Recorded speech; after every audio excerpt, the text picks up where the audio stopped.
என் தம்பி கிட்ட ஒரு விண்ணப்பம் என்னன்னு கேட்டா, என்னுடைய பசங்க அப்புறம் என் தங்கச்சி பொண்ணு அவன் பையன் 5 பைசா கொடுக்க மாட்டான். ஆனா அவன் லிஸ்ட் இருக்கான். என்னால சிரிப்பா இருக்க முடியல. என்னென்ன கேட்கறான்னு பாப்போம் இருங்க. அவன் ரெஸ்பான்ஸ் சொல்லு கட்ட சொல்லு. உண்மை எனக்கு பொம்மை, செருப்பு ட்ரெஸ் அந்த மாதிரி டிஃப்ரெண்டா ஓகே வரும். உண்மை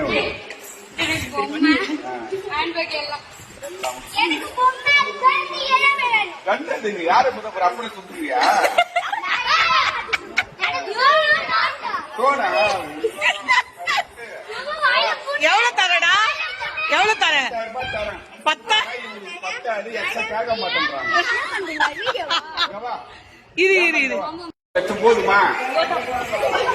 கடைசி எவ்வளவு தர?